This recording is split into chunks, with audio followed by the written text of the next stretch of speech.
നമുക്കറിയാം ജനങ്ങൾ എത്രത്തോളം എന്തൊക്കെ പറയാൻ തുടങ്ങി. ഇവിടെ നിങ്ങൾ ഇന്നൊരു പാട്ട് കേട്ടു. കർണാടക യാത്രയിൽ എല്ലായിടത്തും മുടങ്ങിയ ഒരു പാട്ടായിരുന്നു. അതേസമയത്ത് ഇവിടെ ആരോ പറഞ്ഞു പോൽ അങ്ങനത്തെ ഒരു യാത്ര തന്നെ നടന്നിട്ടില്ല.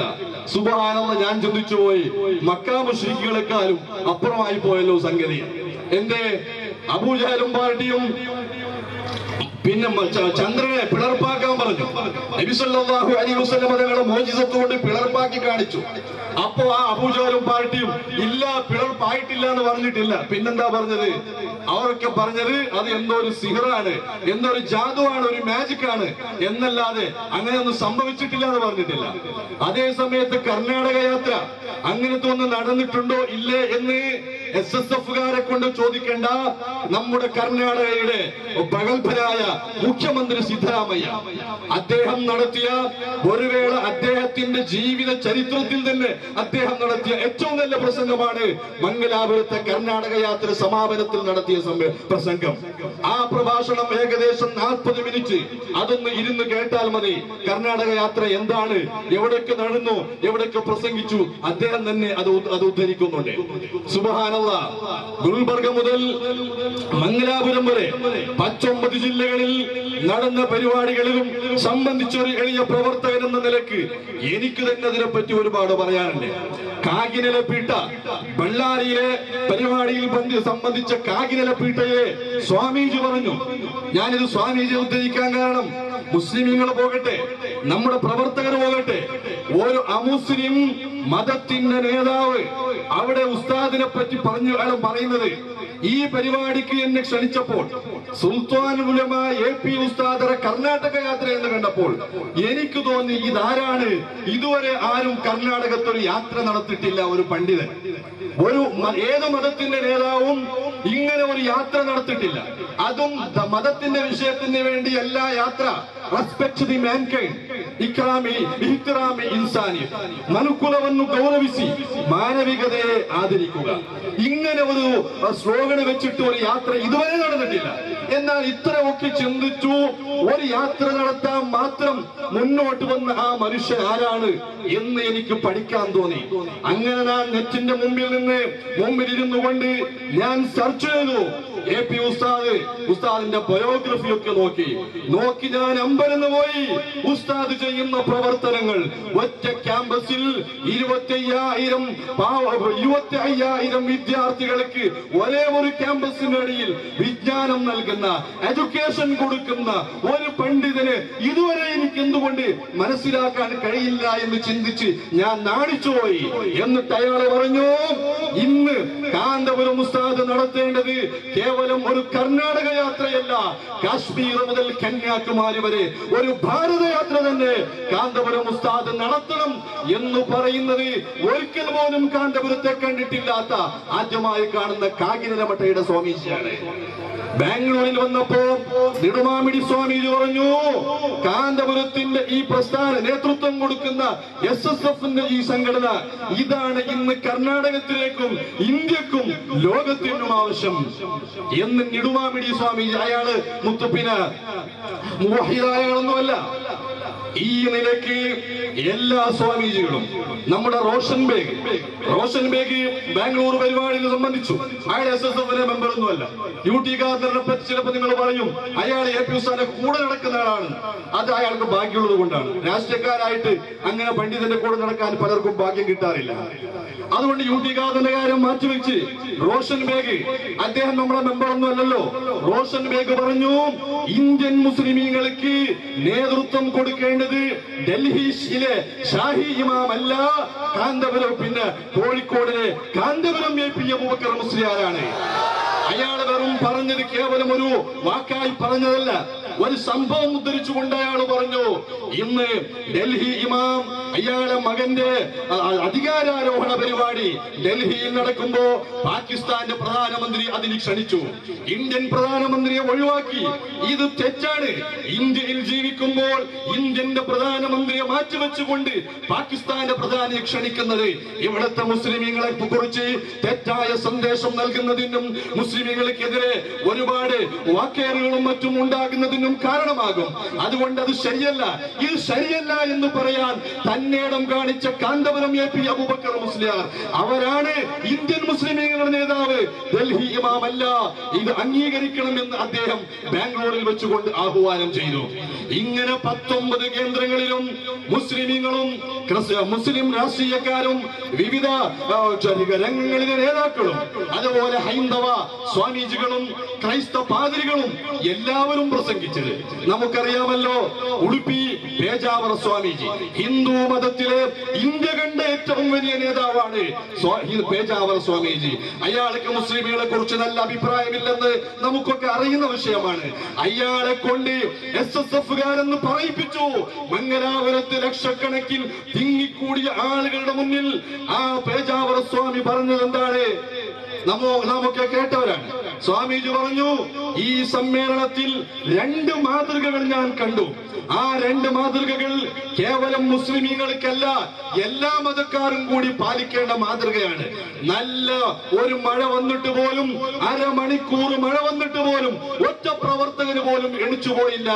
ഈ ഒരു അച്ചടക്കം ഇത് എല്ലാ മതക്കാർക്കും ഒരു മാതൃകയാണ്. രണ്ടാമത്, ഇത്തരം ലക്ഷം ആളുകൾ കൂടിയിട്ട് പോലും നിസ്കാര സമയമാകുമ്പോ എല്ലാവരും പരിപാടി നിർത്തിവെച്ചു 4-5 മിനിറ്റ് ആ പ്രാർത്ഥനയ്ക്ക് വേണ്ടി ചെലവഴിച്ചു. ഈ ഒരു മാതൃക എല്ലാ മതത്തിന്റെ ആളുകളും ഉൾക്കൊള്ളേണ്ടതാണ്.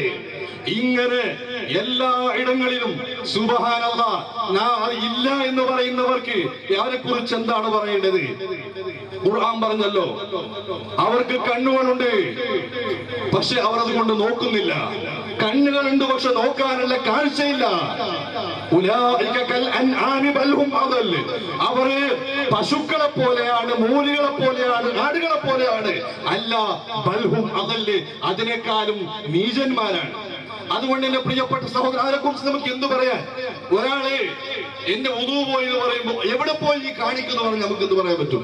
ഉദു പോയാൽ കാണിക്കാൻ പറ്റും? അങ്ങനെ ഇന്ന് ഉച്ചക്ക് നിന്നിട്ട് പിന്നെ ഇന്നിപ്പോ പച്ച രാത്രിയാണ്, വല്ലാത്ത ഇരുട്ടാണെന്ന് പറഞ്ഞാൽ അത് നമുക്ക് തെളിയിക്കാൻ കഴിയും. കർണാടക യാത്ര സുബ്ഹാനല്ലാഹ് ഉള്ള സകല പത്രങ്ങളും റിപ്പോർട്ട് ചെയ്തു. അതിന് നമ്മുടെ പത്രങ്ങളില്ലല്ലോ, ഉദയവാണി നമ്മുടേതല്ല, പ്രജാവാണി അല്ലെങ്കിൽ വാർത്താ ഭാരതിയാണെങ്കിൽ തന്നെ മുസ്ലിമുകളെ പത്രം ഒന്നും പറയാനില്ല, നമ്മുടെ സുന്നികളെ പത്രം ഒന്നും പറയാനില്ല. ഇങ്ങനെ ഏത് പത്രങ്ങളും നമ്മുടേതല്ലല്ലോ, പക്ഷെ എല്ലാ പത്രങ്ങളും അത് റിപ്പോർട്ട് ചെയ്തു. എന്നിട്ടും ആരെങ്കിലും അങ്ങനത്തെ ഒരു യാത്ര തന്നെ ആയിട്ടില്ല എന്ന് പറഞ്ഞാൽ അതിനെപ്പറ്റി നമുക്ക് മറുപടി പറയാൻ കഴിയുമോ?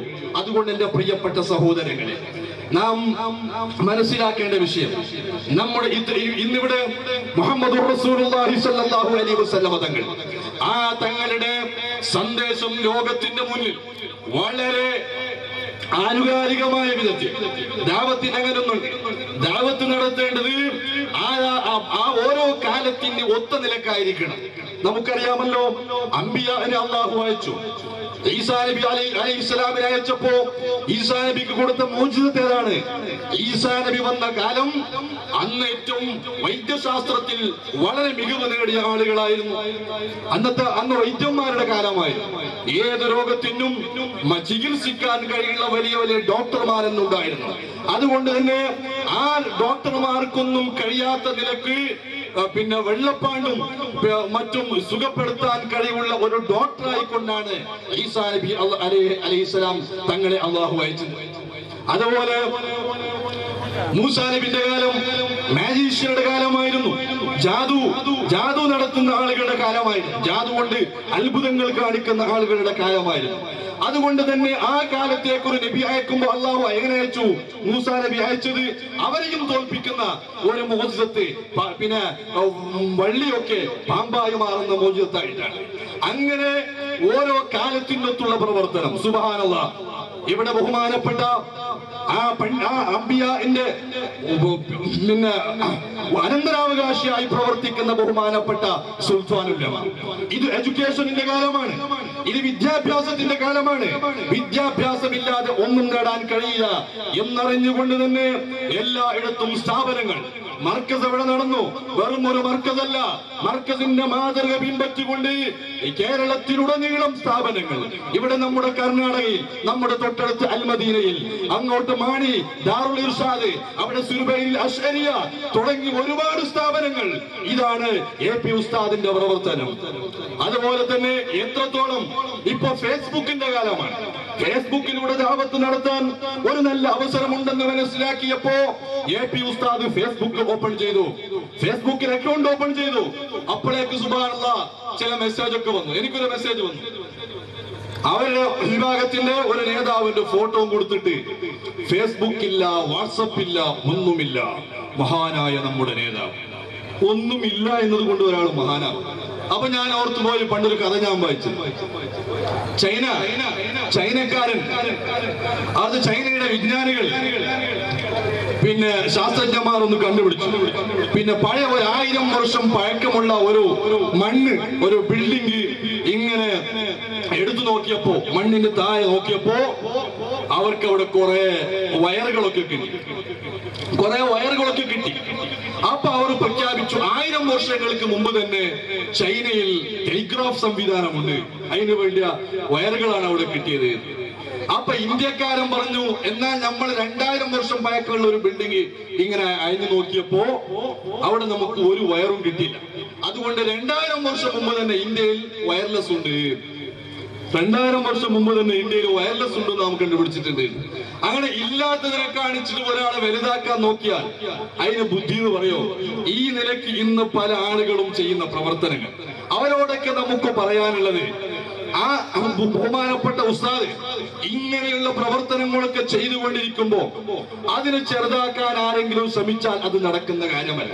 അതേ സമയത്ത് നിങ്ങൾക്ക് ചെറുതാക്കണമെങ്കിൽ പണ്ട് അക്ബർ ചക്രവർത്തി പഠിപ്പിച്ചൊരു പാടുണ്ട്.